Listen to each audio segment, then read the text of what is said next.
The return of the Mac 2026. Dana White has swindled the fans once again. Nick Diaz was right. He's selling off Wolf tickets. This was the biggest robbery in UFC history. And it wasn't any of the decisions of the fights this time. There's been plenty of them for sure, but this time it was old Dana robbing the fans. Conor's been sitting out for 5 years. Almost had a fight with Chandler and pulled out due to a broken toe. And by the way, just as an aside, remember what Conor McGregor said about RDA pulling out due to a bruised foot, as he called it. So Conor's not beyond or above a little bit of the old embellishment and a little bit of the old contradiction. And he's proved himself to be a company man, well and truly. Nick Diaz, right, with the Wolf tickets, he got a 5-year suspension. When has Conor McGregor ever called out the UFC in that kind of way? He hasn't. He's a company man like Chael Sonnen, like a lot of these guys are. And I guess it's because they're making a lot of money from this. But for Conor, I don't know that this is about the money. He's got bags and bags of that.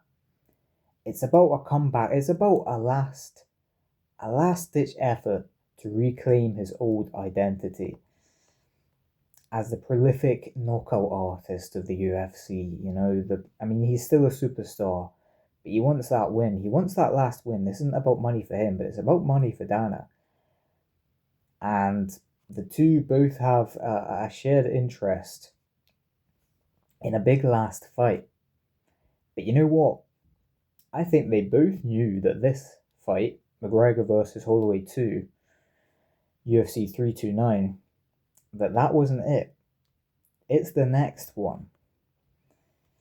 Biggest gate in UFC history, $25 million. And all the other fights lived up to it, but the one that was really selling the tickets absolutely flopped. Just like McGregor was flopping around the cage. And we've been told that this was just a freak accident. This was just a freak injury that nobody had any clue about. Dana White, in the post-fight press conference, came back. He went away, came back, and started going on about 80,000 people seeing this. You think no one would know? How would no one know? 80,000 people, but nobody said anything about this. People were saying things, just not the right people, just not the people in the right places. But people knew, that's for sure. And old Dana knew. And a lot of people point to the fight itself, the injury itself happening, and say, if Conor knew, he wouldn't throw that kick.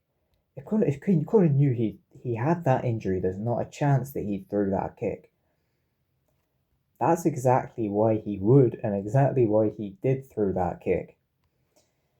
He's got another fight on his go back and watch the McGregor and Ariel Helwani interview. Conor brings up something quite interesting. I'm sure most people know about this, but maybe not everybody, that McGregor has another fight date set, which by the way has never happened before, and Ariel was shocked. Ariel was big against Dana. Those two don't get along, so you'll get a lot more of the truth about how Dana operates from Ariel than you will anybody else.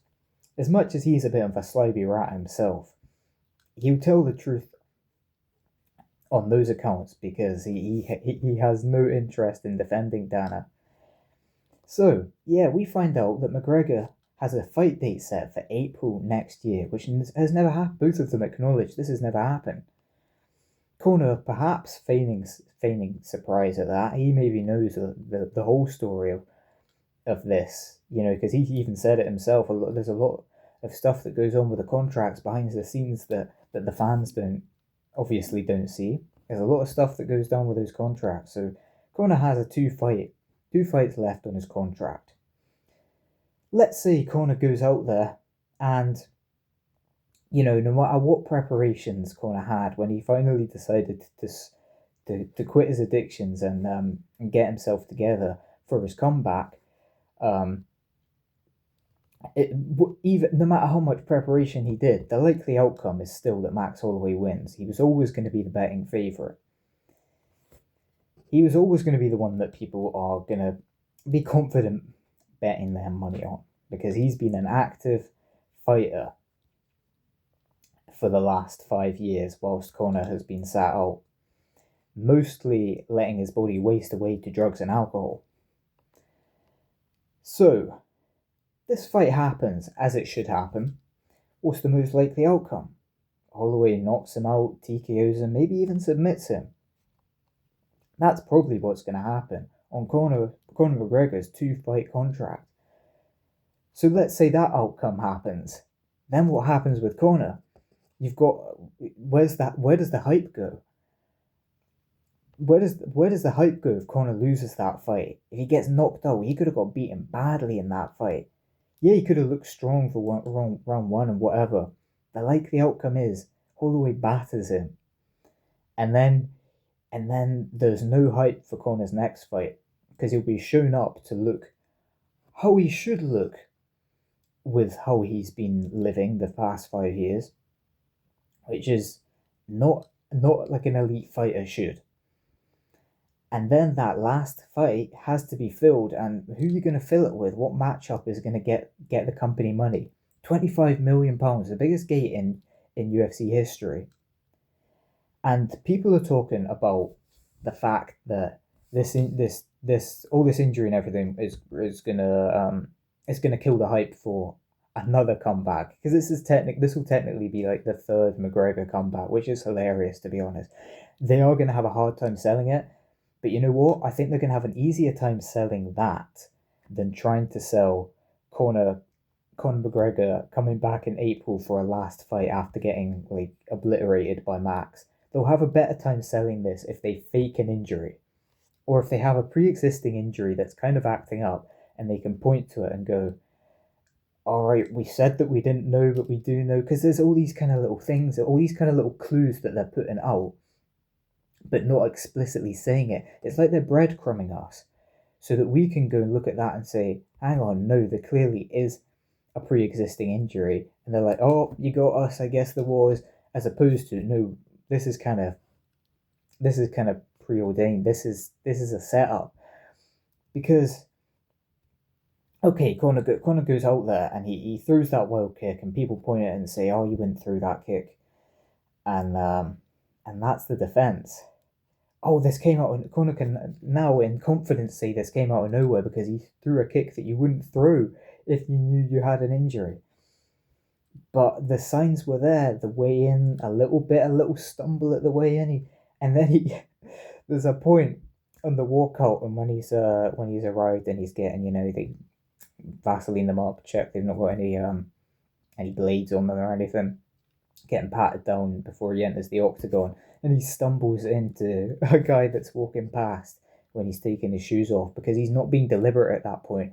It's not like something that everybody's focusing on him taking his shoes off, like not like when he's doing his walk in the octagon or anything else, where he's got to be deliberate about hiding this potential injury.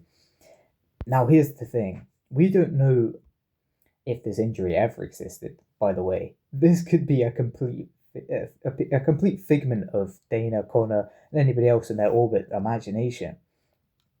Or this could have been something that happened in the build-up, and Conor got in touch with Dana and the other guys and just said, you know what, I'm probably not going to be fit to fight the best that I can in this fight. I'm not confident that I could win this fight. We're going to have to do this again in April when we've got that fight set up. And Dana's like, oh, well, I guess you're just going to have to throw something wild in the first few seconds and say, oh, it was a freak accident. Because, by the way, Conor has a history of fighting with injuries. He fought with I believe it was a broken toe against Khabib. Might be more minor than that. Might be like a fracture or something like that. He still fought 4 rounds with Khabib. He had a partially torn ACL in the fight against Chad Mendes. Still fought that fight, even when he was getting battered on the ground. Even when it looked like he might lose, he didn't give up. He carried on and he won that fight.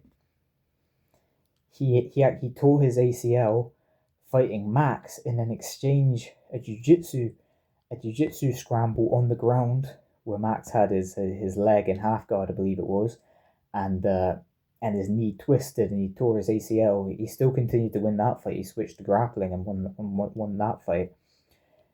The injury that Conor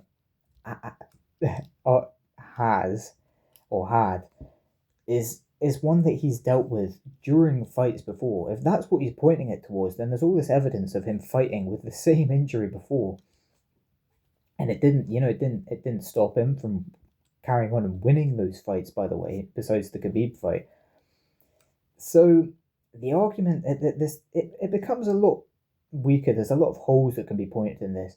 Beyond it, just the eye test. The eye test is great. Looking at something and going, this looks a little bit weird. I'm sure you can think of other conspiracies where you look at something and go, that doesn't quite look right. Something that happened in the month of September might come to mind. But in any case, let's get back to July 11th, which was funnily enough when Conor fought Chad Mendes as well. Obviously, nothing to that, just happens to be a little coincidence. But yeah, Dana, in going back, it come back out talking about him trying to defend himself and making it look so much more obvious and so much worse. If he just kept his mouth shut and was like, yeah, we had no knowledge of pre-existing injury, and then shut up about it and went on his merry way, people would be a lot less suspicious. But people were like, hang on, why are you're making it look a lot worse? You're not making a good case for yourself here, Dana. So I just think this was a bit of a steal. And I think we are going to see Conor back.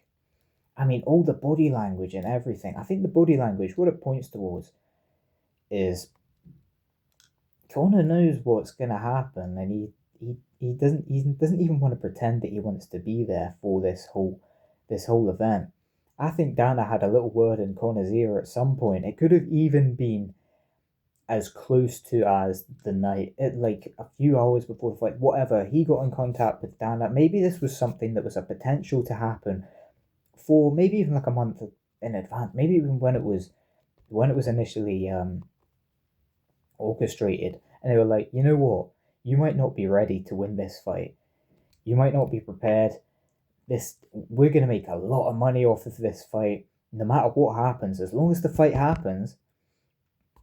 Because if you got this so-called injury, breadcrumbing about this so-called this potential injury, the only way would be for it to have come out of nowhere, and then it doesn't really make sense. Because you look at the actual, again, it doesn't make sense because he's fought with a torn ACL before, and you look at that exchange and Daniel Cormier is going on about, oh wow, you can see it in his face.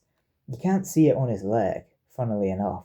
You can see the pain, a little bit of anguish in his face, but it's not like you see a moment where Conor's like, oh, it's not like there's like a shock. And I know that might be disguised with the adrenaline and such anyway, but you just look at it, the eye test, you look at it and it doesn't look like somebody who just experienced an injury right then and there in the moment. Why would he go on to throw another kick, for instance? Why would he continue to pressure like that? Why would he fight like that when, even if it was, even in the back, he looks down at his leg after throwing some kicks at the pad, like he's got something going on.